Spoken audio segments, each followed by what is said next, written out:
রাসূলুল্লাহ বলেন, আমার সাহাবীরা, ইয়াতি আলান নাস জামান আস-সাবিরু মিনহুম আলা দীনিহি কাল কাবিদি আলাল জামার। এমন একটি যুগ আসবে, এমন একটি জামানা আসবে, যেই যুগে, যেই জামানায় আমার উম্মতেরা হাতের উপরে আগুন রাখা যেমন কঠিন, তার চাইতেও কঠিন হবে ঈমানের উপরে টিকে থাকা। নবীজি আমার বলছেন, সাহাবীরা, তাকুনু বাইনা ইয়াদাইস সাআ ফিতানু কাকিতুল লাইলিল মুযলিম ইসবিহুর রাজুলু ফিহা মুমিনা ওয়া ইউমসি কাফিরা ওয়া ইউমসি মুমিনা ওয়া ইসবিহু কাফিরা ইয়াবিউ আকওয়ামান দীনহুম বিআরাদিন মিনাদ দুনিয়া। নবীজি আমার বলেন, এ সাহাবীরা, কিয়ামতের নিকটবর্তী সময়ে এমন একটি যুগ আসবে, যেই যুগে সকালে একজন ইমানদার তো সন্ধ্যায় কাফের, সন্ধ্যায় ইমানদার তো সকালে সে কাফের। সাহাবীরা বলছেন, ইয়া রাসূলুল্লাহ, সকালে ইমানদার তো সন্ধ্যায় কাফের, সন্ধ্যায় ইমানদার তো সকালবেলায় কাফের, কারণটা কি? নবীজি আমার বলেন, ইয়াবিউ আকওয়ামান দীনহুম বিআরাদিন মিনাদ দুনিয়া।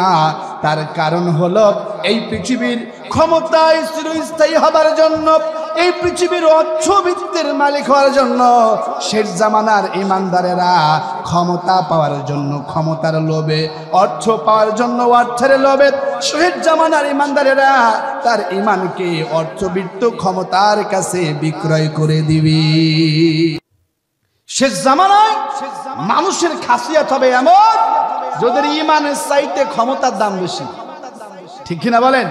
হয়েছে কিনা? ঈমানের চাইতে ক্ষমতার দাম বেশি। ভোটের আগের দিন রাতে একটা কসকসে 500 টাকার নোট ধরিয়ে দেবে, এক প্যাকেট বিড়ি, একটা চা, বা চোর বদমাইশ লুচ্চ লম্পটের পক্ষে সিল মেরে আসবে। এইরাম লোক ছিল কিনা? জোরে বলেন।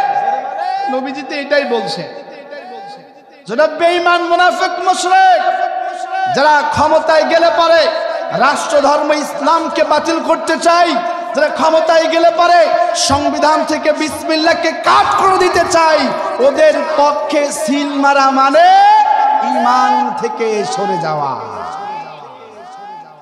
এটাই শেষ জামানার খাসিয়াত। এই জন্য প্রিয় ভাইয়ের আমার, শেষ জামানার সবচেয়ে বড় কঠিন বিষয় হলো ঈমানের উপরে টিকে থাকতে পারা। ঠিক কিনা বলেন? তা আমাদের এই সব কিছুকে তুচ্ছ করে ঈমানের উপর টিকে থাকতে হবে ইনশাআল্লাহ। বলেন, কে কে রাজি আছেন? লিল্লাহে তাকবীর, লিল্লাহে তাকবীর। যাচ্ছে মোর সব নিয়ে যাও, ঈমান আমার নিও না। যাচ্ছে মোর সব নিয়ে যাও, ঈমান আমার নিও না। ঈমান ছাড়া ও গো প্রভু মরণ আমায় দিও না। যাচ্ছে মোর সব নিয়ে যাও, ঈমান আমার নিও না। আল্লাহুম্মা আমিন। আমরা সব দিতে প্রস্তুত, কিন্তু ঈমান দিতে রাজি, ঈমান দিতে রাজি, কারণ আমাদের জীবনের চাইতে ঈমানের দাম বেশি। প্রিয় ভাইরা আমার, যারা ঈমানের মূল্য বুঝেছে তারা জীবন দিয়েছে, কিন্তু ঈমান থেকে সরে যায় না। ঈমানের মূল্য বুঝেছিলেন সুমাইয়া রাদিয়াল্লাহু তাআলা আনহা, এজন্য ঈমানের উপরে টিকে থাকতে গিয়া আবু জেহেলের বল্লভের আঘাতে শহীদ হয়েছেন, কিন্তু ঈমান থেকে সরে যায়নি। ঈমানের মূল্য বুঝেছেন খাব্বাব, বেলাল, এজন্য শত জুলুম, নিপীড়ন, নির্যাতনের পাহাড়কে মারিয়েছেন, কিন্তু ঈমান থেকে সরে যায়। ঈমানের মূল্য বুঝেছেন কাদের মোল্লা, ঈমানের মূল্য বুঝেছিলেন আলী হাসান মুহাম্মদ মুজাহিদ, ঈমানের মূল্য বুঝেছেন শহীদ মতিউর রহমান নিজামী, ঈমানের মূল্য বুঝেছেন আল্লামা সাইদি। এই জন্য ঈমানের উপর টিকে থাকতে গিয়ে হাসতে হাসতে ফাঁসির মঞ্চে উঠেছে, কিন্তু জালিম পালিয়ে যাওয়া শাসকের কাছে মাথা নত করে নাই। ইমানের মূল্য যারা বুঝবে ওরা জীবন দিবে, কিন্তু ইমান থেকে সরে যাবে। কিন্তু আমরা দেখেছি বিগত 16 বছরে অনেক ইমানদার মাথার টুপি খুলে পকেটে নিয়েছে, নিছে কিনা বলেন? অনেক ইমানদার দাড়ি পর্যন্ত কেটে ফেলেছে। অনেক মসজিদের ইমাম হক কথা বলা ছেড়ে দিয়েছিল। কথা বলেন না কেন? এমন কি এই বাংলাদেশে যতগুলা গুণী আলেম আছে তার ভিতরে অন্যতম আলেম ছিল ওই ফরিদউদ্দিন মাসুদি। শুধুমাত্র দুনিয়ার স্বার্থ চরিতার্থ করার জন্য শাহবাগে গিয়ে বলেছিল সাইদির ফাঁসি চাই, আল্লাহর কসম করে বলি ফরিদউদ্দিন মাসুদির টাটকা মুনাফিক চলার কিছু নয়। এই দুনিয়ার সামান্য অর্থবিত্তের জন্য ওর ইমানকে বিক্রয় করে জালেমের পক্ষে কথা বলেছে। এইরকম ফরিদউদ্দিন মাসুদি তো বিগত 16 বছরে ঘরে ঘরে ছিল। এই এলাকায় ছিল নাকি? ছিল নাকি? থাকলে সাবধান হতে হবে। বলেন তো, বুঝে থাকলে আমাদের ইমানের মূল্য দাম, ইমানের মূল্য বা দাম কম না বেশি? জোরে বলেন। আচ্ছা প্রিয় ভাইয়ের আমার, ইমানের কত মূল্য এটা আমাদের বুঝতে হবে, কারণ ইমানের মূল্য বুঝলে তার কদরটা করা যায়, নাকি বলেন? কিন্তু ইমানে যদি মূল্য নাই বুঝি, কদরটা করবো কি? সম্মানিত ভাইয়ের আমার, ইমানের কত মূল্য। আব্দুল্লাহ ইবনে মাসউদ রাদিয়াল্লাহু তাআলা আনহু কাবার পাশে দাঁড়িয়ে বলছেন, ইয়া কাবা ওয়া আযামাকা ওয়া আযামা হুরমাতাক, হে কাবা তুমি কতই না মর্যাদাশীল, তুমি কতই না সম্মানিত। ওয়াল মুমিনু আযামু হুরমাতান ইনদাল্লাহি মিনকা, কিন্তু শোনো রে কাবা, তুমি কতই না মর্যাদাশীল, তুমি কতই না সম্মানিত, কিন্তু শোনো রে কাবা, তোমার চাইতো আমার রব আমার মালিকের কাছে একজন ইমানদারের দাম অনেক বেশি।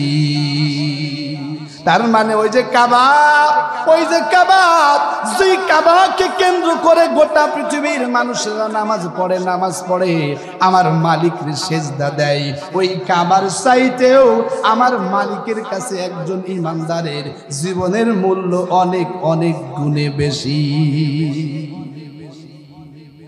নবীজি আমার বলছেন, আমার সাহাবীরা, লাউ আন্না আহলাস সামাই ওয়া আহলাল আরদি ইশতারাকু ফি দামিন মুমিন লাকবাহুমুল্লাহু ফিন্নার।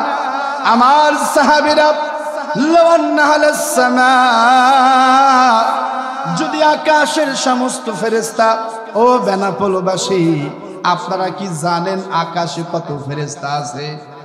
জানেন? নবীজি আমার বলছেন, সাহাবীরা, এই পৃথিবীর সবচাইতে বড় ময়দানটা তোমরা তালাশ করো। এই পৃথিবীর সবচাইতে ময়দানের মাঝখানে একটা ক্ষুদ্র বল রেখে দাও। ওই বড় ময়দানের মাঝখানে ক্ষুদ্র বলটা রাখলে ময়দানের কাছে বলটি যেমনটা ক্ষুদ্র, ঠিক তেমনি প্রথম আকাশ দ্বিতীয় আকাশের কাছে ক্ষুদ্র, দ্বিতীয় আকাশ তৃতীয়র কাছে ক্ষুদ্র, এইভাবে তৃতীয় চতুর্থ পঞ্চম ষষ্ঠ সপ্তম আকাশ, এই বিশাল 7 আকাশ। আমার নবী বলেন, এ সাহাবীরা, এই বিশাল 7 আকাশের 1 বিঘা পরিমাণ জায়গাও ফাঁকা নাই। এত ফেরেশতা আমার মালিক আকাশে সৃষ্টি করে রেখেছে। 7 আকাশ, এই আকাশে 1 বিঘা পরিমাণ জায়গাও ফাঁকা নাই, এত ফেরেশতা আমাদের মালিক সৃষ্টি করেছেন। সুবহানাল্লাহ বলে। তো নবীজি আমার বলেন, ওই আকাশের সমস্ত ফেরেশতা, ওয়াহালাল আরদি, এই পৃথিবীর সমস্ত সৃষ্টি, এই পৃথিবীর সমস্ত অধিবাসী, আমার ভাইরা, আমাদের প্রাণী বিজ্ঞানীরা বলেছেন এই পৃথিবীতে নাকি 18,000 মাখলুকাত আছে। কিন্তু ওই যে আমাজন জঙ্গল, ওই জঙ্গলে এমন জায়গা আছে যেই জায়গা মানুষেরা এখনো আবিষ্কার করতে পারে নাই ওই বিশাল আটলান্টিক মহাসাগরের অচল গহ্বরের নিম্ন দেশে ওই বিশাল শিলাখণ্ড ওই বিশাল পাথর খণ্ডের নিচে এমনও প্রাণী কীট পতঙ্গ আমার মালিক সৃষ্টি করে রেখেছেন যা আমাদের এই চর্মচোখ দিয়ে দেখা যায় না। এখন ভালো করে বোঝেন, বিজ্ঞানীদের ধারণা যেখানে শেষ, বিজ্ঞানীদের গবেষণা যেখানে শেষ, বিজ্ঞানীদের মন্তব্য সেখানে শেষ আমার ভাইরা। তাহলে বিজ্ঞানীদের মতে এই পৃথিবীতে নাকি 18,000 মাখলুক আছে। কত? তা ধরলাম 18,000 মাখলুক। তাহলে আকাশের 7 আকাশের সমস্ত ফেরেশতা এই পৃথিবীর 18,000 মাখলুক হাবিবুল্লাহ বলেন ইশতারাকু ফি দামিল মুমিন, যদি আকাশের সমস্ত ফেরেশতা এই জমিনের সমস্ত অধিবাসী জমিনের সমস্ত মাখলুক মিলে যদি রব্বি কারীমের একজন ইমানদারের রক্ত ঝরায়, কি ঝরায়?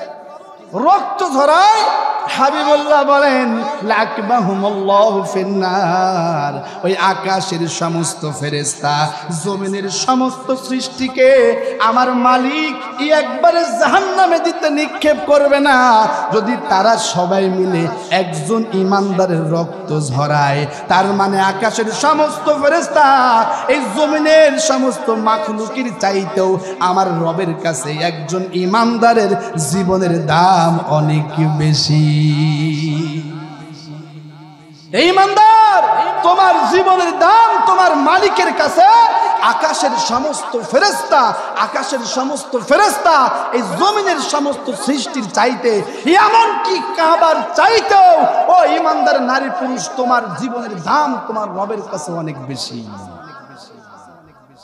ওই ইমানদার তোমার জীবনের দাম বোঝো, তুমি তোমার ইমানের মূল্য বোঝো।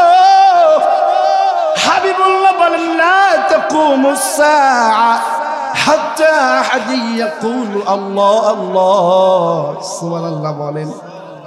নবীজি আমার বলেন লা তাকুমুস সাআ, না না, ততক্ষণ পর্যন্ত কিয়ামত হবে না হাত্তা ইয়াকুলু আল্লাহ আল্লাহ, যতক্ষণ পর্যন্ত এই পৃথিবীর মানচিত্রে একজন ইমানদার নারী পুরুষ থাকবে আর জবানে আল্লাহ আল্লাহ জিকির থাকবে, যতদিন পর্যন্ত এই পৃথিবীতে একজন ইমানদার বেঁচে থাকবে ততদিন পর্যন্ত এই পৃথিবীকে আমার আল্লাহ কিয়ামত দিয়া ধ্বংস করবে না।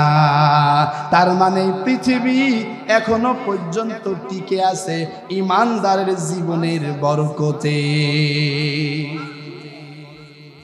এজন্য বলি মাঝে মাঝে যে কার মাধ্যমে সিন্নি খাইলা মোল্লা চিল্লা না।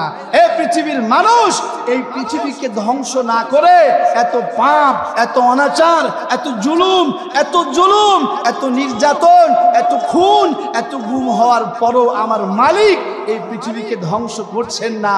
তার কারণ হলো এই পৃথিবীতে এখনো ইমানদার জীবিত আছে। যেই দিন এই পৃথিবী ইমানদার শূন্য হয়ে যাবে, আল্লাহ কিয়ামত ইমানদারের উপরে দেবেন। সুবহানাল্লাহ বলেন। কিয়ামত হবে বেঈমানের উপরে। কার উপরে? জোরে বলো। তার মানে পৃথিবী টিকে আছে ইমানদারের জীবনের বরকতে। আর তুমি সুযোগ পাইলে সেই ইমানদারের বিরুদ্ধে কথা বলো, তুমি যে কত বড় নিমক হারাম তা তোমার বাপেও জানে না। যদি বুঝে থাকেন তাহলে বলেন এই পৃথিবী টিকে আছে কাদের জীবনের বরকতে? জোরে বলেন। হ্যাঁ, এই জন্য সাবধান, ইমানদারের বিপক্ষে অবস্থান নেওয়ার আগে 100 বার ভাবতে হবে। ইনশাআল্লাহ বলেন। ইমানদার তার বন্ধু হবে ইমানদার। সুবহানাল্লাহ বলেন। কোন কাফের, কোন মুশরিক, কোন বেঈমান ইমানদারের বন্ধু হতে পারে? কে বলেছেন? রব্বি কারীম বলেন, দুনিয়ার মানুষ ইয়া আইয়ুহাল্লাযীনা আমানুত্তাকুল্লাহা ওয়া কুনু মা'আস সাদিকিন। আমার ইমানদার বান্দা বান্দি, আমি আল্লাহর ভয় করো আর তোমরা ইমানদারের সঙ্গী হয়ে যাও, তার মানে ওই ইমানদার তুমি কোনো বেঈমান কাফের মুশরিকের পক্ষে যেতে পারো না। তুমি একমাত্র শুধুমাত্র কেবলমাত্র সঙ্গী হবে, পক্ষ অবলম্বন করবে ইমানদার বান্দা বান্দি। তাহলে ইমানদার থাকবে কার সাথে? জোরে বলেন, ইমানদার থাকবে কার সাথে? ইমানদারদের সাথে। আর ইমানদাররা সত্যবাদী না মিথ্যাবাদী? জোরে বলুন। এখন রাব্বি কারীম বলছেন সত্যবাদীদের সংজ্ঞাটা কি? আমার আল্লাহ বলছেন আল্লাযীনা আমানু বিল্লাহি ওয়া রাসূলিহি সুম্মা লাম ইয়ারতাবু ওয়া জাহাদু বিআমওয়ালিহিম ওয়া আনফুসিহিম ফি সাবিলিল্লাহ উলাইকা হুমুস সাদিকুন। সুবহানাল্লাহ বলেন। সত্যবাদী হলো তারা যারা ঈমান এনেছে, ঈমান আর ঈমান ভঙ্গের কারণের দিকে যায় নাই। আমার ভাইরা, আমরা নামাজ ভঙ্গের কারণ জানি, রোজা ভঙ্গের কারণ জানি, ওযু ভঙ্গের কারণ জানি।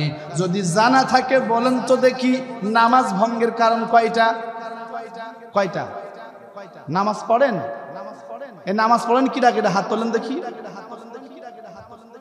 নামাজ যে পড়েন তার নামাজ ভঙ্গের কারণ জানেন না? নামাজ ভঙ্গের কারণ 19টি। বলেন কয়টি? জোরে বলেন। নামাজ ভঙ্গের কারণ কয়টি? নামাজ শিখে দিবে না।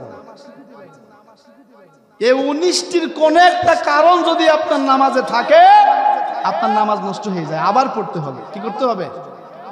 এটাকে বলা হয় নাওয়াকিদিস সালাত, অর্থাৎ সালাত ভঙ্গের কারণ 19টি। বলেন কয়টি? জোরে বলেন। প্রথম নাম্বার হচ্ছে অশুদ্ধ তেলাওয়াত। কি? জোরে বলেন।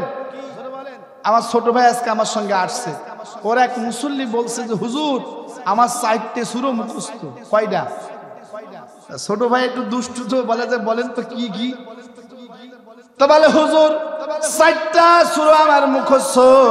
প্রথম সূরা হলো সূরাতুল ফাতিমা। কি? ফাতিমা সূরা মুখস্থ।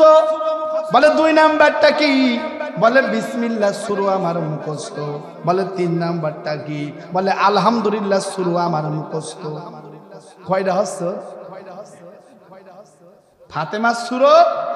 আচ্ছা ফাতিমাটাও পারি, ওই ফাতিমা সূরাটাও পারি আমি। ফাতিমা সূরা পারে মানে সূরাতুল ফাতিহার কাছে ফাতিমা সূরা। আর বলতেছে যে হুজুর বিসমিল্লাহ সূরা পারি। বিসমিল্লাহ কি সূরা? তা ওইটাও পারে ও। আর 3 নাম্বার হচ্ছে আলহামদুলিল্লাহ সূরা পারে। তা আলহামদুলিল্লাহ ফাতিহা কি আলাদা নাকি? এত সূরার মুখস্থ। এখন নামাজ ভঙ্গের কারণ 19টা। প্রথম নাম্বার হচ্ছে অশুদ্ধ তেলাওয়াত। যার তেলাওয়াত বিশুদ্ধ হয় না, ওর নামাজ হচ্ছে কি হচ্ছে না? হচ্ছে না। বলেন কি? কারণ নামাজ ভঙ্গের কারণ 19টা। প্রথম নাম্বার অশুদ্ধ তেলাওয়াত। নবীজি বলেন আলাইকুম বিতিলাওয়াতিল কোরআন। আমার সাহাবীরা, ও আমার উম্মত নারী পুরুষেরা, কোন তোমরা কোরআন তেলাওয়াত করো। ফাইন্নাহু নূরুল লাকা ফিল আরদি আও যুকরুল লাকা ফিস সামা। কেননা আমার যে উম্মত নারী পুরুষ কোরআন পড়ে, আমার আল্লাহ এই জমিনটাকে তার জন্য নূর হিসেবে বিছাইয়া দেয় এবং আকাশে তার জন্য নেকির পাহাড় সঞ্চয় করে রাখে। তবে সেই কোরআন পড়তে হবে শুদ্ধ করে। কি করে? জোরে বলেন। এখন আমার ভাইরা, নামাজ ভঙ্গের কারণ হলো 19টা। যদি 19টার কোনো একটা থাকে, তার নামাজ ছেড়ে দেওয়া, আবার নামাজ পুনরায় পড়া লাগবে। আমার ভাইরা বলেন তো হুজুর ফরজ কয়টা? জোরে বলেন। বলে হুজুর ফরজ হইল 20টে। আরো জানি, শুধু আপনাকে ভয়তে ফুটি পারিনি। হুজুর ফরজ কয়টা? 20টে। তারও পারি, আপনাদের ভয়তে আমি। আসলে হুজুর ফরজ কয়টা? জোরে বলেন। এখন হুজুর ফরজ হলো 4টা। আল্লাহর কোন বান্দা জামাতের সাথে নামাজ পড়া হলো 27 গুণ সওয়াব। আল্লাহর কোন বান্দা চিন্তা করলো, আমি যদি এখন হুজুর ফরজ 4টাই পালন করতে যাই, ওই তাকবীরের উলা ছুটে যাবে। থাক না তিনটা ফরজ আদায় করলাম, আর একটা নামাজের পরে আদায় করে নেব। দৌড় দিয়ে তাকবীরের উলা ধরেছে। বলেন তো হুজুর ফরজ 4টা, 3টা পালন করে আর একটা বাদ দিয়া কেউ যদি তাকবীরের উলার সহিত নামাজ পড়ে, ওর কত গুণ সওয়াব হবে? কারণ কি? হুজুর ফরজ 4টাই পালন করা লাগবে। কারণ নামাজের চাবি হচ্ছে উযু। যার উযু নেই, পবিত্রতা নেই, ওর কি নেই? নামাজ নেই। আমার ভাইরা, এই যেমন নামাজ ভঙ্গের কারণ আছে, উযুর 4টা ফরজ যদি কেউ 3টা পালন করে নামাজ পড়ে, ওর নামাজ হবে না। কেউ যদি রোজা ভঙ্গের কারণে পড়ে, ওর রোজা হবে না, কাফারা দেওয়া লাগবে। কেউ যদি নামাজ ভঙ্গের কারণের ভিতরে পড়ে, নামাজ হবে না, আবার নামাজ পড়া লাগবে। ঠিক তেমনি কেউ যদি ঈমান ভঙ্গের কারণ কোনো একটার মধ্যে পড়ে, ওর নামাজ, কালাম, হজ, যাকাত কোনো কিছু আল্লাহর দরবারে কবুল হবে না। কারণ যার ঈমান নেই, ওর নামাজের কোনো দাম আছে? জোরে বলেন। আপনাদের এলাকার কোন হিন্দু, যে হিন্দু সকাল সন্ধ্যা ওই গীতা থেকে পড়ে, যদা যদা হি ধর্মস্য গ্লানি ভর্বতি ভারত অভূত নম তদা তমানং সৃজমহম পরিত্যায়নৈ সাধুনং সদৃশ্যতম ধর্ম সংস্থা পর্ণাতায় সম্ভাবমে যুগে যুগে ওম শান্তি, ওম শান্তি।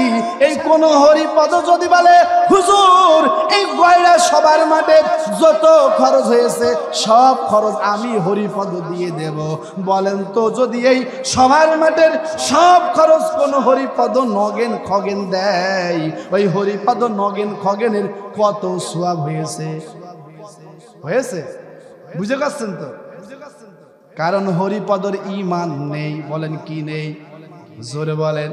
আমি একটু জানতে চাই বেনাপোলবাসী, বলেন তো দেখি জান্নাতের চাবির নাম কি? জোরে বলেন, আরো জোরে বলেন। এ জান্নাতের চাবি নামাজ। এর পক্ষে কিরা কিরা? জান্নাতের চাবি কি? আচ্ছা হাত নামান। জান্নাতের চাবি নামাজ না, অন্য কিছু। এবার ওর পক্ষে কিরা কিরা হাত উঠান। হকের পক্ষে লোক এমনি কম থাকে। নামাজ ভঙ্গের কারণ জান্নাতের চাবি। জান্নাতের চাবির নাম নামাজ নয়, জান্নাতের চাবির নাম হলো ঈমান। জোরে বলেন কি? জান্নাতের চাবির নাম হলো ঈমান। নবী আমার বলেন কত সুন্দর করে, মাফাতিহুল জান্নাত, জান্নাতের চাবি হলো শাহাদাতু আল্লা ইলাহা ইল্লাল্লাহ। সুবহানাল্লাহ বলেন। জান্নাতের চাবি হলো লা ইলাহা ইল্লাল্লাহ, এইটা বলে সাক্ষ্য দেওয়া। লা ইলাহা ইল্লাল্লাহ বলে সাক্ষ্য দেওয়া মানে হলো ঈমান।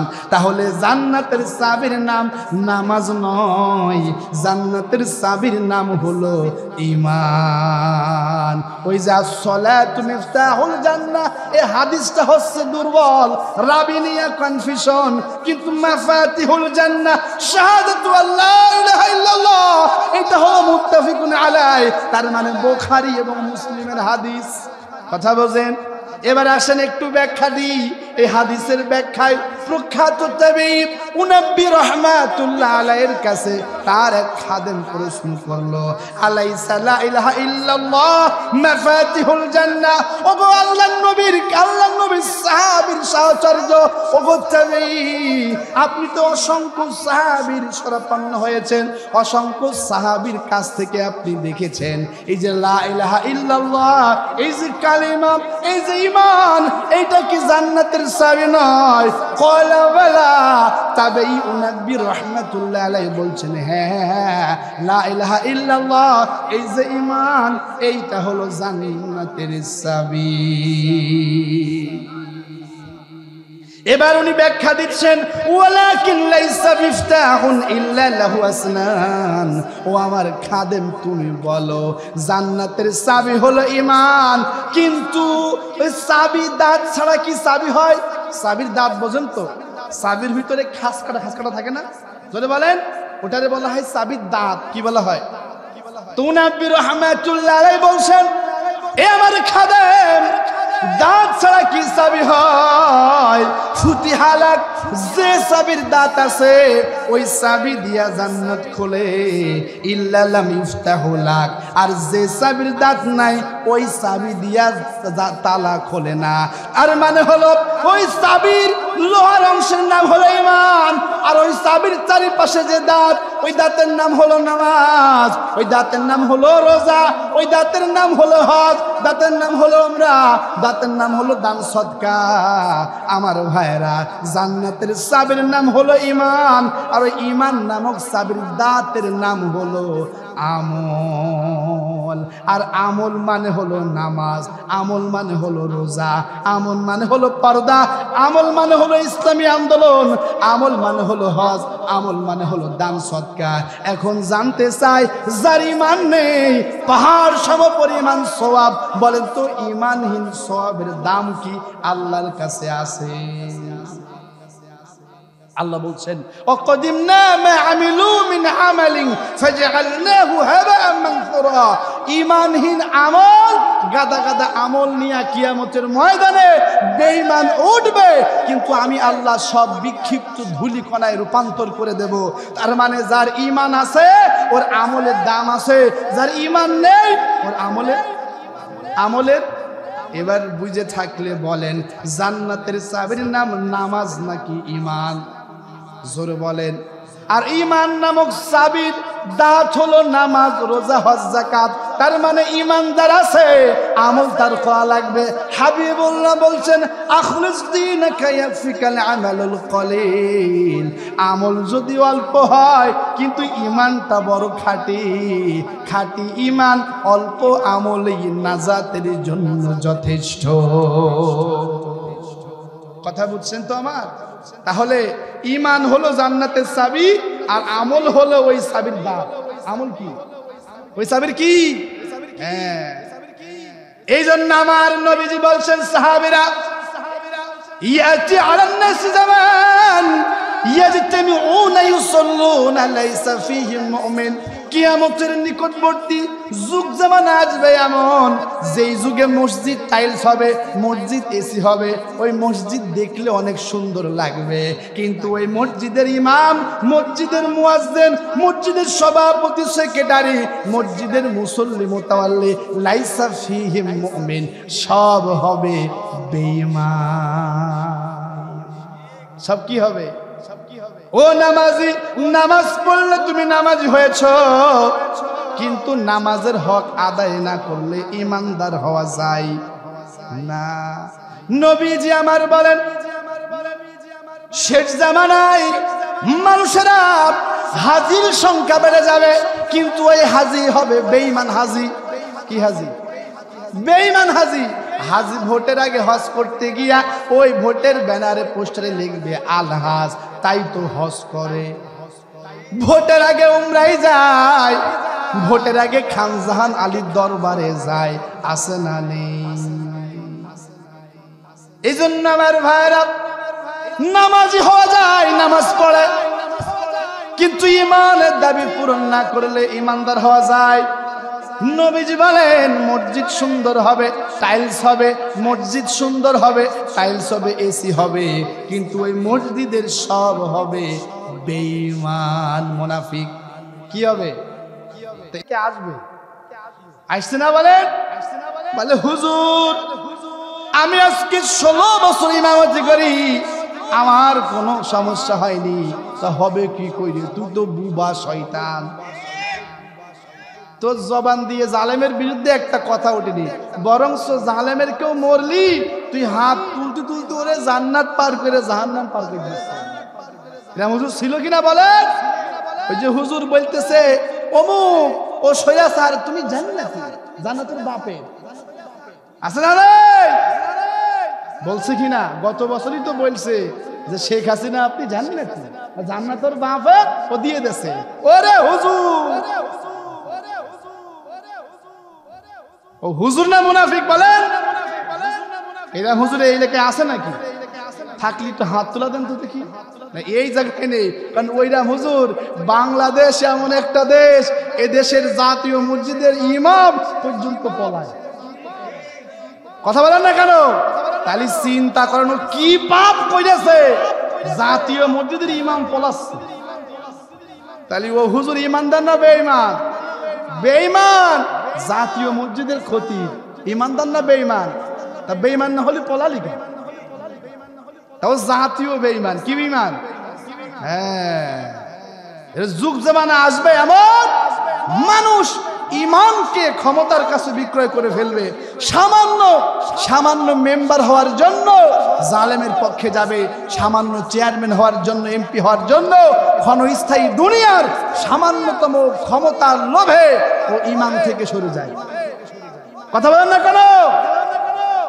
ইমান থেকে সরে যায়। এই জমিনে যারা দিন কায়েমের আন্দোলন করেছে, এই 60 সাল সন্তান রেদওয়ানকে যারা গুম করেছে, আল্লাহর কসম করে তারা চাটকা বেঈমান। রেদওয়ানকে গুম করে তারা শহীদ করেছে। ওরাও তো মুসলমান, নাকি বলেন? কিছু না হোক ঈদের নামাজ তো পড়ে, তো ইমানদার না বেঈমান বলেন? জোরে বলেন। এবার দেখেন আল্লাহ তাআলা বলতেছেন, এ দুনিয়ার মানুষ ইমানের কত কদর আমার আল্লাহর কাছে দেখো। রব্বি করিম সূরা নিসার ভিতরে কত চমৎকার করে আমাদেরকে জানিয়ে দিচ্ছেন পৃথিবীর মানুষ। ومن يقتل مؤمنا متعمدا فجزاؤه جهنم خالدا فيها وغضب الله عليه ولعنه وأعد له عذابا عظيما। ভালো করে বোঝেন ইমানের কত দাম আমার মালিকের কাছে। রব্বি করিম বলছেন, মাইয়াকতুল মুমিনান মুতাআম্মিদা, যে ব্যক্তি ইচ্ছাকৃতভাবে অন্যায় করে ক্ষমতায় টিকে থাকার জন্য আমার একজন ইমানদারকে হত্যা করবে। ভালো করে বোঝেন, যে ব্যক্তি ইচ্ছাকৃতভাবে এই একজন ইমানদারকে হত্যা করবে, ফাজাযাউহু জাহান্নাম, আমি আল্লাহ ওরে জাহান্নামে দেব। এতটুকু বললেই হতো, কিন্তু জীবন যে ইমানদারের, আল্লাহ আর একটু বাড়াইয়া বললেন খালিদান ফিহা, আমি আল্লাহ ওরে জাহান্নামে দেব, জাহান্নামে স্থায়ী করে দেব। এতটুকু বললে শেষ হতো, কিন্তু জীবন যে ইমানদারের, আমার মালিক আর একটু বাড়াইয়া বললেন অগযবাল্লাহু আলাইহি, আমি আল্লাহ ওর উপর রেগে যাই, জাহান্নামে দেব, স্থায়ী করব, ওর উপর রেগে যাই। এতটুকু বললেও হতো, কিন্তু জীবন যে ইমানদারের, ওয়ালানাহু, আমি আল্লাহ ওর উপর অভিশাপ দিই, আমি আল্লাহ ওর উপর লানত দিই, এতটুকু বললে হতো। কিন্তু জীবন যে ইমানদারের, আল্লাহ বলছেন ওয়া'আদ্দা লাহু আযাবান আযীমা, আমি আল্লাহ ওর জন্য কঠিন কঠিন কঠিন আযাব, মহা আযাব রেখেছি। একটু ভালো করে বোঝেন, যদি কেউ ইচ্ছাকৃতভাবে অন্যায় করে, জুলুম করে একজন ইমানদারকে শহীদ করে, একজন ইমানদারকে হত্যা করে, আল্লাহ বলে আমি জাহান্নামে দেব, জাহান্নামে স্থায়ী করব, আমি আল্লাহ ওর উপর রেগে যাই, আমি আল্লাহ ওরে লানত দিই। 5 নাম্বার, আমি আল্লাহ ওরে জাহান্নামের কঠিন আযাবে ভোগাবো। নাউজুবিল্লাহ বলেন। এই 5টা কথা বলার কারণ হলো, আমার আল্লাহর কাছে ইমানদারের জীবনের দাম অনেক অনেক গুণে বেশি। আমার ভাইরা, সাবেক সফল স্বরাষ্ট্রমন্ত্রী লুৎফুর রহমান বাবর 10টি অস্ত্র মামলায় তিনি খালাস পেয়ে এখন উমরার পথে, আলহামদুলিল্লাহ বলেন। এই 10টি অস্ত্র মামলায় এই পৃথিবীর শ্রেষ্ঠতম আলেমদের অন্যতম আলেম মতিউর রহমান নিজামীকে জালেম ফাঁসি দিয়ে শহীদ করেছে। আজকে লুৎফুর রহমান বাবর খালাস পেয়েছে, তার মানে এটা একটা ভুয়া মামলা ছিল। কথা বলেন না কেন? তাহলে জালেম জালেম বলতে চাই, যে ইমানদারের রক্ত ঝরাই আমার নবীজি বলছেন, আমার আল্লাহ তারে জাহান্নামে নিক্ষেপ করতে কুণ্ঠাবোধ করবে না। যে ইমানদারকে ইচ্ছাকৃতভাবে হত্যা করে, আমার আল্লাহ বলছে ওরে জাহান্নামে দেব, জাহান্নামে স্থায়ী করব। আমি আল্লাহর উপর রেগে যাই, আমি আল্লাহর লানত দিব, আমি আল্লাহর কঠিন কঠিন ভয়াবহ আযাবে ভোগাবো। আজকে যারা নিরপরাধ সাইদি সাহেবকে 10 বছর জেলখানায় রেখে অবচিকিৎসার মাধ্যমে শহীদ করেছে, আজকে যারা নিরপরাধ সব সহজ সরল মানুষ কাদের মোল্লাকে শহীদ করেছে, আজকে যারা এই পৃথিবীর শ্রেষ্ঠ আলেমদের অন্যতম আলেম মতিউর রহমান নিজামীকে হত্যা করেছে, এই সূরা নিসার আয়াত সাক্ষী আমার আল্লাহর গজব তাদের উপরে পড়েছে। পড়েছে কিনা? এমন গজব দুপুর বেলায় খাওয়ারও সময় পায়নি, এমন গজব দিয়েছে মামু বাড়ি দিল্লিতে গিয়েও শান্তিতে নাই। 5 আগস্টের আগে যেমন ওর বাপের মূর্তি খান খান হয়েছে, আল্লামা সাঈদী বলেছিলেন আমাকে যারা রাজাকার বলবে তারা পিতৃ পরিচয়হীন জারজ অবৈধ সন্তান। আমাকে যারা রাজাকার বলবে এই বাংলার জমিন থেকে তাদেরকে নিচ্ছিন্ন করা হবে। আজকে 32 নম্বর বাড়িতে আজকে ভাঙচুর হয়েছে, প্রমাণ হয়েছে আলেমদের বিরুদ্ধে কথা বললে জমিন সংকীর্ণতার জন্য হয়ে যায়।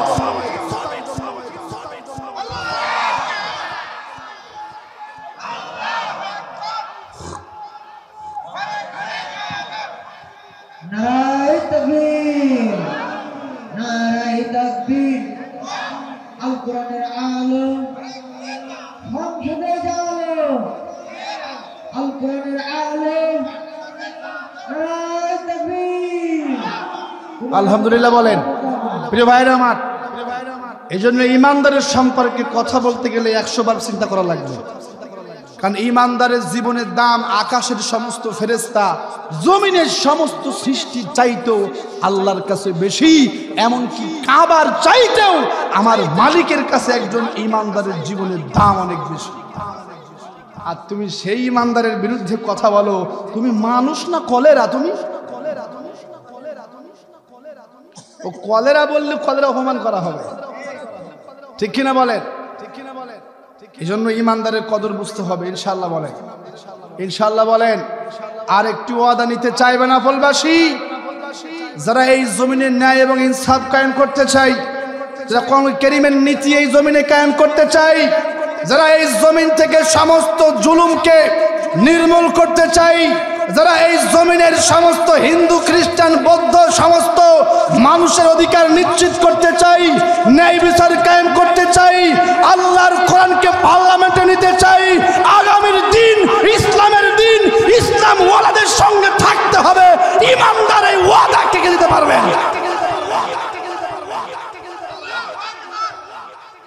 ইমানদারের সঙ্গে থাকলে ভালো থাকবেন, ঠিক কিনা বলেন? আমাদের ম্যাডাম বিএনপি চেয়ারপারসন, আমি তাকে সিংহ পুরুষ বলি। আলহামদুলিল্লাহ বলেন। সিংহ পুরুষ হাজার জুলুমের পরও দেশ থেকে বিদায় নেয়নি। অসুস্থ মানুষ দেশ থেকে বিদায় নেয়নি। আমাদের ইসলামী ব্যাংকের প্রতিষ্ঠাতা জনাব মীর কাসেম আলী মিন্টু দেশের বাইরে ছিলেন, তিনি চাইলেই জীবনকে রক্ষা করতে পারতেন, কিন্তু তিনি তো ইমানদার, তিনি এই দেশের মাটিতেই চলে এসেছিলেন। আর যারা বলতো পালাবো না, ঠিক কিনা? পলাইছে কিনা? পলাইছে কিনা?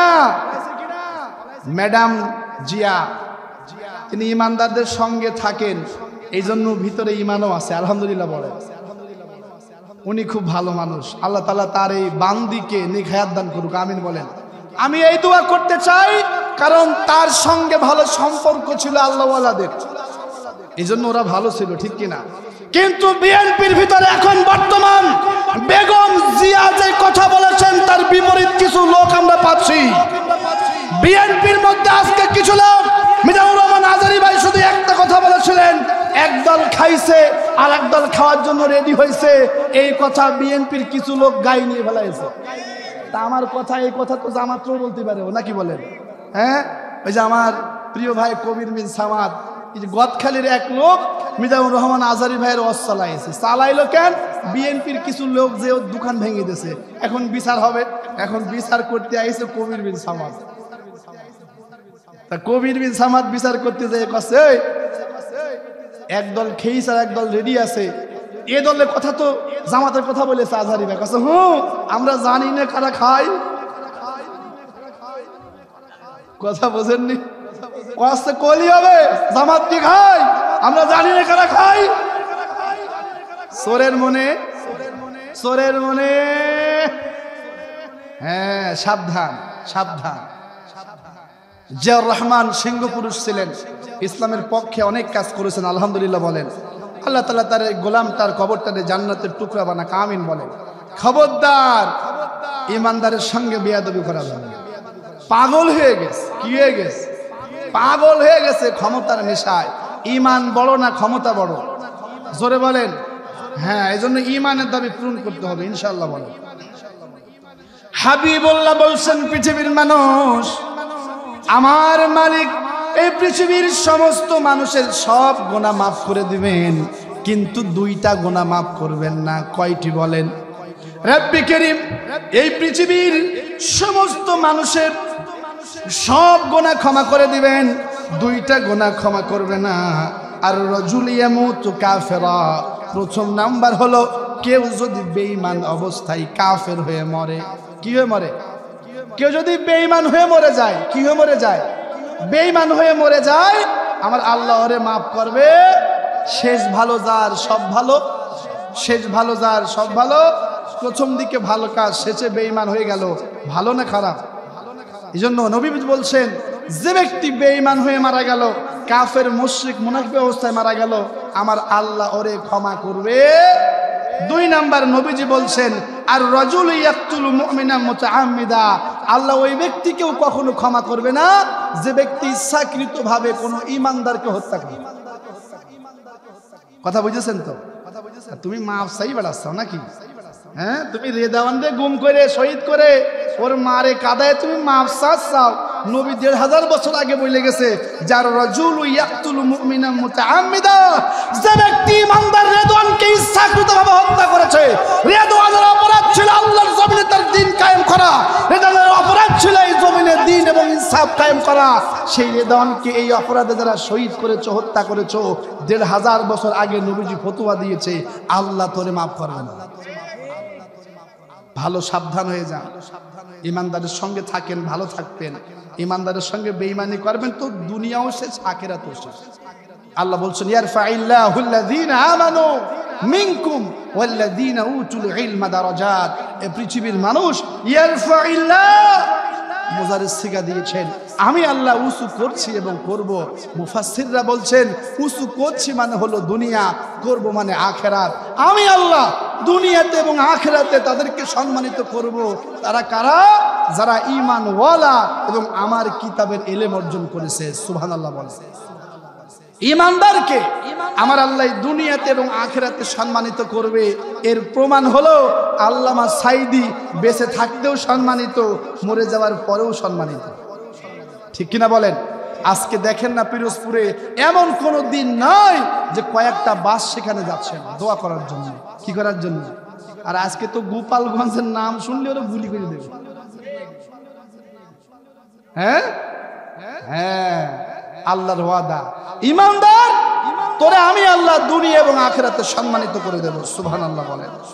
সম্মানিত ভাইরা আমার, এই জন্য ঈমানের মূল্য বুঝতে হবে। ঈমান যদি যাররা পরিমাণ ঈমান নিয়েও আমরা মরতে পারি, এই যাররা পরিমাণ ঈমান থাকার কারণে কিয়ামতের ময়দানে আমরা নাজাত পেয়ে যাব। সুবহানাল্লাহ বলেন।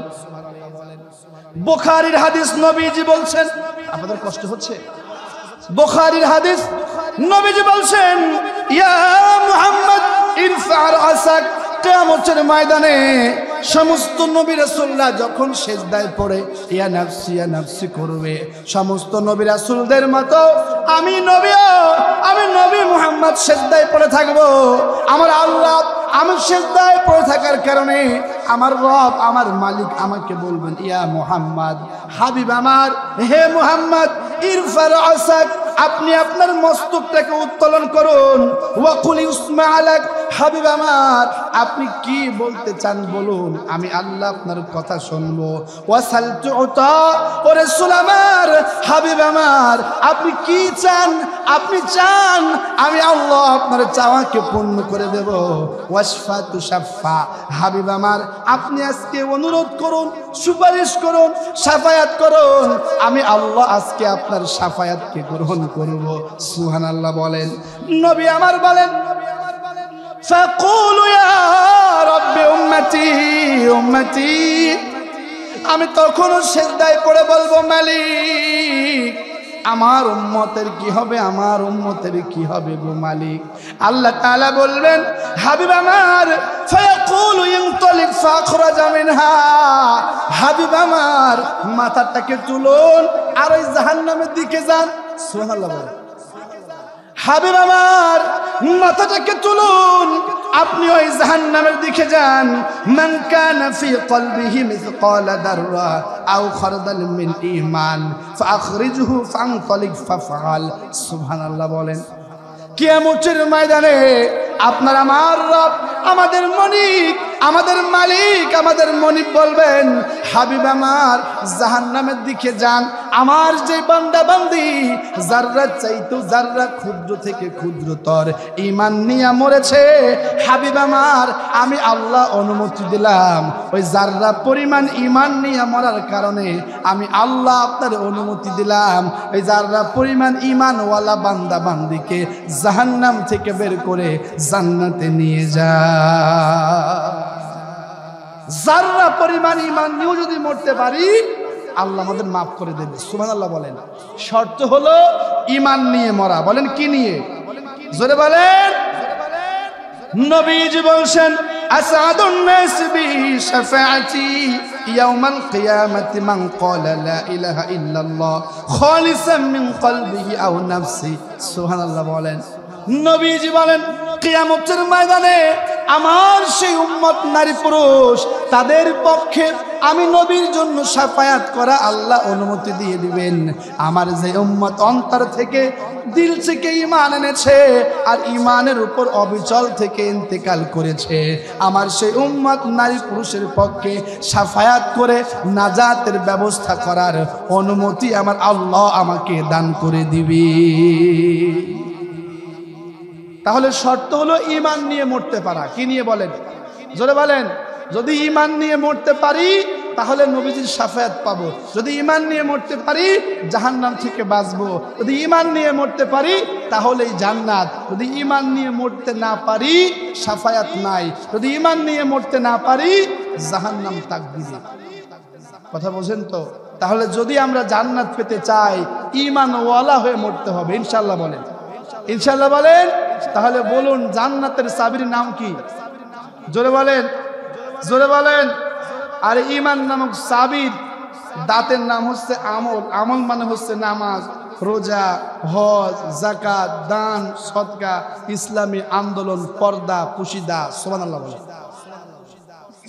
আমার ভাইরা, আল্লাহ রাব্বুল আলামিন বলছেন, আল্লাযীনা আমানু ওয়ালাম ইয়ালবিসু ঈমানাহুম বিযুলম। সুবহানাল্লাহ বলেন। রব্বি করিম বলেন, হাবিব আমার যে ঈমানদার বান্দা বান্দিরা ঈমান এনেছে, ঈমানের উপরে কোনো জুলুম করে নাই, উলাইকা লাহুমুল আমনু, ওদেরকে আমি আল্লাহ দুনিয়া এবং আখিরাতে নিরাপত্তা দান করে দিব। যে ব্যক্তি ঈমান এনেছে এবং ঈমানের উপরে জুলুম করে নাই, আমি আল্লাহ ওদেরকে দুনিয়া এবং আখিরাতে নিরাপত্তা দান করে দেব। আল্লাহ নবী আল্লাহ তাআলা বলছেন, ওয়াহুম মুহতাদুন, আর ওরাই হলো হেদায়েত প্রাপ্ত, সঠিক রাস্তা প্রাপ্ত। সুবহানাল্লাহ বলেন। যখন এই আয়াতে কারিমা নাজিল হলো সাহাবীদের মধ্যে তো আতঙ্ক শুরু হয়ে গেল। ইয়া রাসূলুল্লাহ, আমরা তো এমন কেউ নাই যে নিজের ঈমানের উপরে জুলুম করি না। ইয়া রাসূলুল্লাহ, তাহলে আমরা কি নাজাত পাবো না? নবীজি বলছেন ঈমানের উপরে জুলুম মানে হলো ঈমান এনে আবার ঈমানহীনতার দিকে চলে যাওয়া, ঈমান এনে শিরিক করা, ঈমান আনার পরে কুফরি করা। ঈমানের উপরে জুলুম মানে হলো ঈমান আনার পরে নেফাকি করা। ঈমানের উপরে জুলুম মানে হলো ঈমান আনার পরে হারাম খাওয়া। কি খাওয়া? যে ব্যক্তি ঈমান এনেছে শিরিক করে, ওই ঈমানের উপর জুলুম করতেছে। যে ব্যক্তি ঈমান আনার পরে কুফরি করে, ও ঈমানের উপর জুলুম করতেছে। যে ব্যক্তি ঈমান আনার পরে নেফাকি করে, ও ব্যক্তি ঈমানের উপরে জুলুম করে। যে ব্যক্তি ঈমান আনার পরে ঈমানের দাবি পূরণ করে না, ওই ব্যক্তি ঈমানের উপরে জুলুম করে। আর যারা ঈমানের উপরে জুলুম করে, ওরা আস্তে আস্তে বেঈমান হয়ে যায়। কি হয়ে যায় বলেন? মোমবাতিতে আলো লাগায়, মোমবাতিতে আগুন লাগালে যেমন এই একটা সময় মোমবাতি নিঃশেষ হয়ে যায়, ঠিক তেমনি কেউ যদি একাধারে ঈমান বিনষ্টের কারণ করতেই থাকে তাওবা করে না, এই অবস্থায় যদি মরে, আমার আল্লাহ ওর কাছ থেকে তার নিজের কুদরতি দায়িত্ব সরাইয়া নেয়। জন্য আমার ভাইরা, যদি আমরা নিরাপদ হতে চাই, ঈমানওয়ালা হতে হবে। বলেন কি ওয়ালা? জোরে বলেন, ভালো করে বোঝেন। নবীর বাবা বেঈমান, তাই নবীজি শাফায়াত করতে পারবে না। পারবে? হাদিসের মধ্যে এসেছে,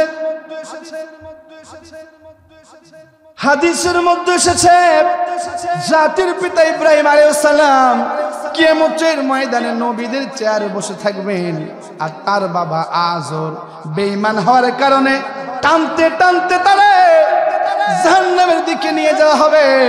জাতির পিতা বলবে, মালিক তুমি তো বলেছ আমি তোমার খলিল, আমারে তুমি লজ্জিত করবা না, কিন্তু আমার বাবা, আমার জন্মদাতা বাবা বেঈমান হওয়ার কারণে ওই জাহান্নামের দায়িত্বরত ফেরেশতারা আমার বাবারে মারতে মারতে রক্তাক্ত করে শিকল দিয়া টানতে টানতে জাহান্নামের দিকে নিয়ে যাচ্ছে। ওগো মালিক, এইটা দেখে আমি লজ্জা পাচ্ছি। আল্লাহ বললেন, আমার বন্ধু ও খলিল আপনি চুপ করেন, আপনি চোখটা বন্ধ করেন। আল্লাহর খলিল ইব্রাহিম খলিলুল্লাহ যখন চোখটা বন্ধ করলেন, চোখটা খুলে দেখে তার জন্মদাতা বাবাকে আল্লাহ শুকর বানায়া দিয়েছে। আল্লাহ বলেন, আল্লাহ রাব্বুল আলামিন ওই সময় বলবেন, ইন্নী হারামতুল জান্নাতা আলাল কাফিরিন। বন্ধু আমার, খলিল আমার, আপনি তো জানেন যারা বেঈমান, যারা কাফের, যারা মুশরিক, যারা বেঈমান, যারা মুনাফিক, ওদের উপরে আমি আল্লাহ আমার জান্নাতকে হারাম করেছি। নাউজুবিল্লাহ বলেন। ও মুসলমান, নবীর বাবা বেঈমান, বেঈমান হওয়ার কারণে নবীর বাবা তাই জাহান্নামে যাবে। কে? আর একটু কাছে আসেন, আপনার আমার কলিজার টুকরা মোহাব্বতের ভালোবাসার নবী জনাবে মুহাম্মদুর রাসূলুল্লাহ সাল্লাল্লাহু আলাইহি ওয়াসাল্লামের যৌবনের অভিভাবক যে চাচা বিশ্ব নবীর সঙ্গে শেষায় তিনটা বছর শিয়াবে আবু তালিবে মানবতার বন্দি জীবন যাপন করেছেন। ওই চাচা যখন মৃত্যু সজ্জায়, নবী আমার বলেন, ইয়া আম্মি কুল লা ইলাহা ইল্লাল্লাহ কালিমাতান আশহাদু লাকা বিহা ইনদাল্লাহ।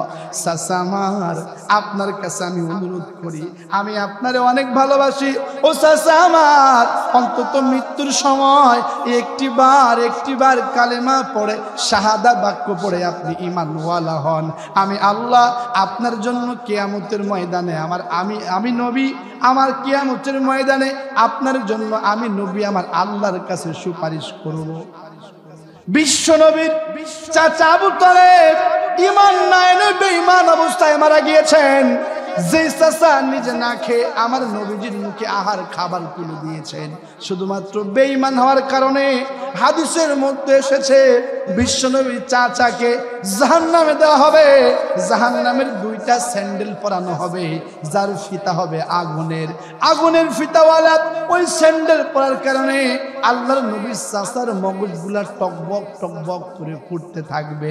একটু ভালো করে বোঝেন, বিশ্বনবীর সবচাইতে কাছে ছিলেন আমার নবীর চাচা আবু তালেব। বেঈমান হওয়ার কারণে তারে জাহান্নামে যেতে হবে, জান্নাতে যাওয়ার কোনো সুযোগ নাই। কথা বুঝছেন তো?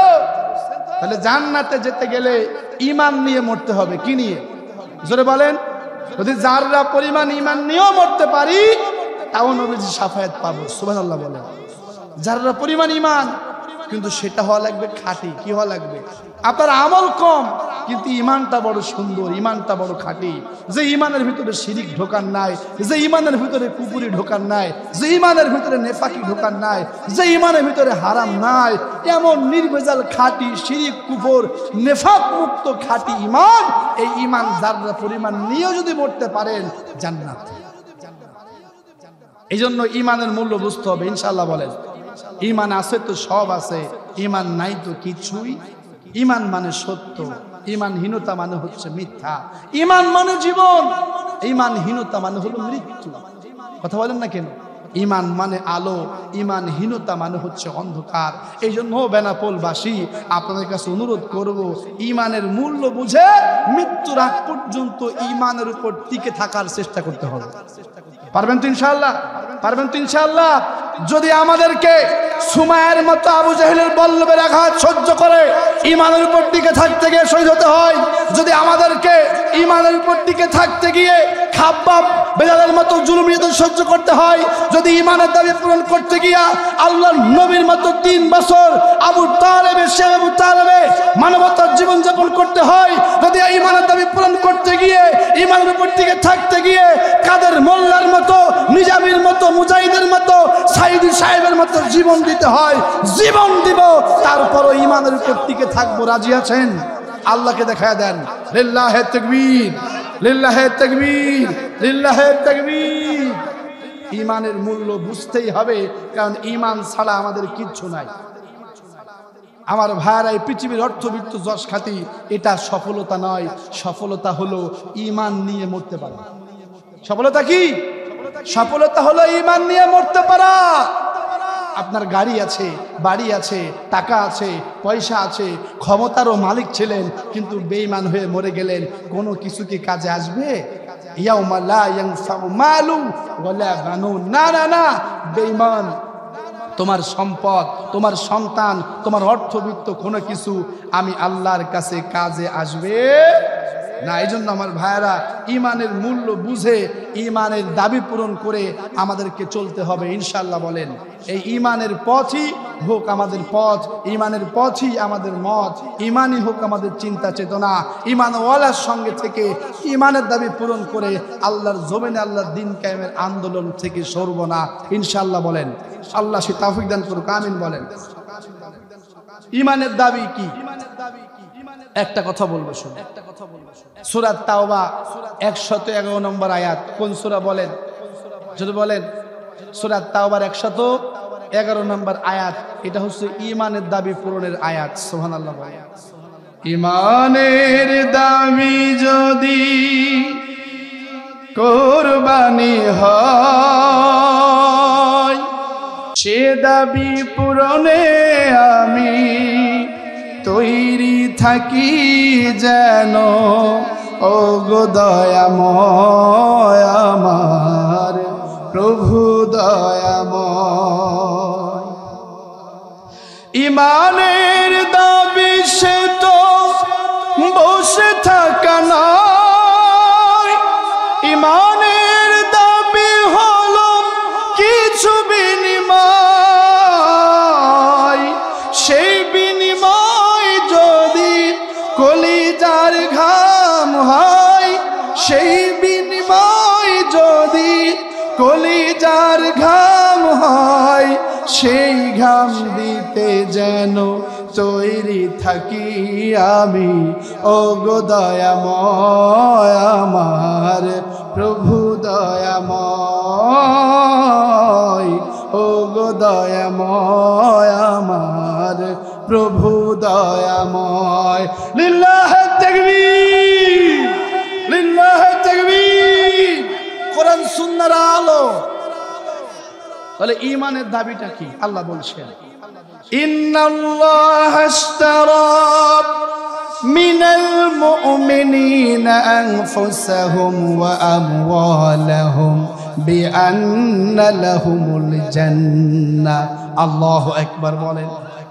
আল্লাহ বলেন, হে ঈমানদার, ইন্নাল্লাহ নিশ্চয় আমি আল্লাহ ইশতারা ক্রয় করে নিয়েছি। সুবহানাল্লাহ বলেন। আল্লাহ ক্রয় করেছেন। যিনি ক্রয় করেন তিনি ক্রেতা না বিক্রেতা?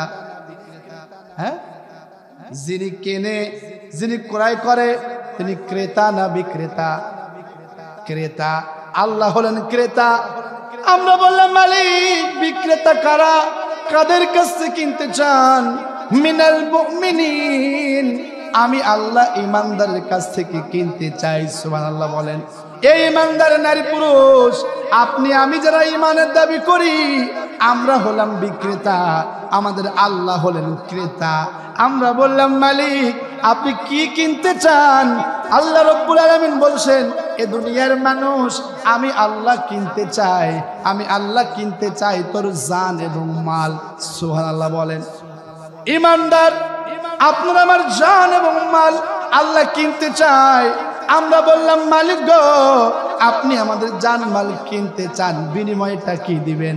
আল্লাহ বলেন বিআন্না লাহুমুল জান্নাহ, বিনিময়ে আমি আল্লাহ তোরে জাহান্নাম থেকে বাঁচায়া জান্নাত দিয়ে দিব।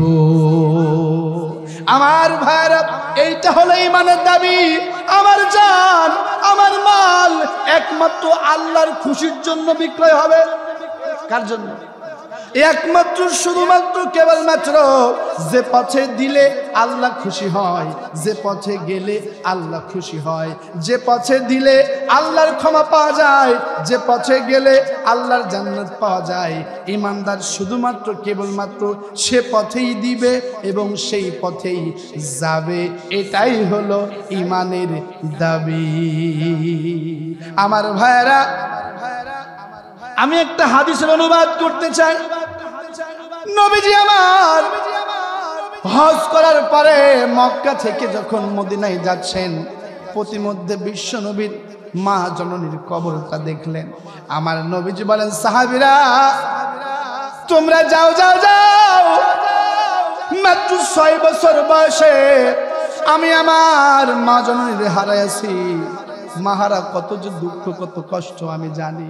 আমার সাহাবেরা এখানে একটু দাঁড়াও, আমি আমার মায়ের কবরটারে জিয়ারত করতে চাই। আল্লাহর নবী তার মায়ের কবরের পাশে দাঁড়ালেন, বাম হাঁটু মাটিতে গেড়ে দিলেন, ডান হাঁটুর উপরে আমার নবী তার পবিত্র থুতনি মোবারক রাখলেন। আমার নবীজি থুতনি মোবারক ডান হাঁটুর উপরে রেখে বাম হাঁটু কবরের পাশে গেড়ে দিয়ে বলছেন, ইয়া আম্মি ইয়া আম্মি লাউ কুনতি হায়া, মা জননী আমার, আপনি যদি এখন জীবিত থাকতেন, বাদাতুস সালাহ খতমতুল সূরাতুল ফাতিহা বাদাতুস সূরা, ওগো মা আমার, এখন যদি আপনি জীবিত থাকতেন, আমি নবী মুহাম্মদ যদি নামাজে দাঁড়াতাম, আমি সূরা ফাতিহা শেষ করতাম, নতুন একটা যখন সূরা মিলাতাম, এই মুহূর্তে যদি নাদাইতানি ইয়া মুহাম্মদ, ও মা আমি নামাজে আছি, এই মুহূর্তে যদি আপনি আমারে একটিবার মুহাম্মদ বলে ডাক দিতেন, লাকাতালতুস সালাহ, আমি আমার নামাজটারে শেষ করে লাব্বাইক ইয়া উম্মি লাব্বাইক, ও মা আমি হাজির, এই কথা বলে আমি আমার নামাজ শেষ করে আপনার ডাকে সাড়া দিতাম। আমার নবীজি এই কথাগুলা বারবার বলছেন, চোখের পানি ছেড়ে দিয়ে কাঁদছেন আর বলছেন, মা তুমি যদি জীবিত থাকতে, আমি যদি নামাজ পড়তাম, তুমি আমারে ডাকতে, নামাজ ছেড়ে দিতাম। এই কথাগুলো আমার নবী বলেন আর কাঁদতেছেন। এই একটা সময় আমার নবীর কান্নার আওয়াজটা ভারী হয়ে গেল।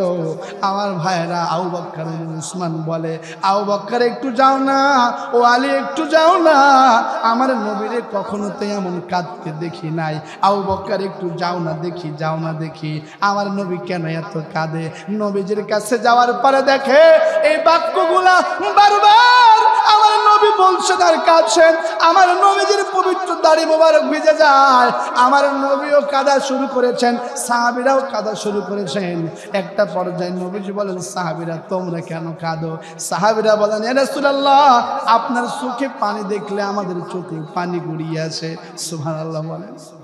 নবীজি বলেন মাত্র 6 বছর বয়সে আমি আমার মারে হারাইছি। আজকে মায়ের কবরের পাশে দাঁড়ালাম, আমার মারে আমার খুব মনে পড়ে। আমার ভাইয়েরা, এক সাহাবী আমার নবীজির কাছে আসলেন, এসে বলেন ইয়া রাসূলুল্লাহ, যখন আমি ছোট্ট ছিলাম ইনকাম করতে পারি নাই, ইয়া রাসূলুল্লাহ আমি ছোট ছিলাম ইনকাম করতে পারি নাই। আমার মা তখন ছিল, বাবা তখন ছিল, এখন বড় হয়েছি, উপার্জন করেছি, আমি এখন সম্পদের মালিক, কিন্তু আমার সম্পদ খাওয়ার মতো মা নাই, খেদমত করার মতো বাবা নাই। এই কথা বলছেন আর সাহাবী কাঁদতেছেন। আমার নবী চোখের পানি ছেড়ে দিয়ে কাঁদা শুরু করেছেন। আমার নবী বলেন, সাহাবী রে, আমার মা নাই, আমার বাবা নাই। ও সাহাবী, তুমি যদি তোমার মৃত পিতা মাতার খেদমত করতে চাও, তুমি তোমার মায়ের নিকট আত্মীয়দের খেদমত করো, বাবার নিকট আত্মীয়দের খেদমত করো, আর তোমার পিতা মাতার জন্য দোয়া করো। রব্বি কারীমের শেখানো বাণী, রব্বির হামহুমা কামা রাব্বায়ানি সগীরা, এই দোয়া পড়ে দোয়া করো। আর 3 নম্বর আমল,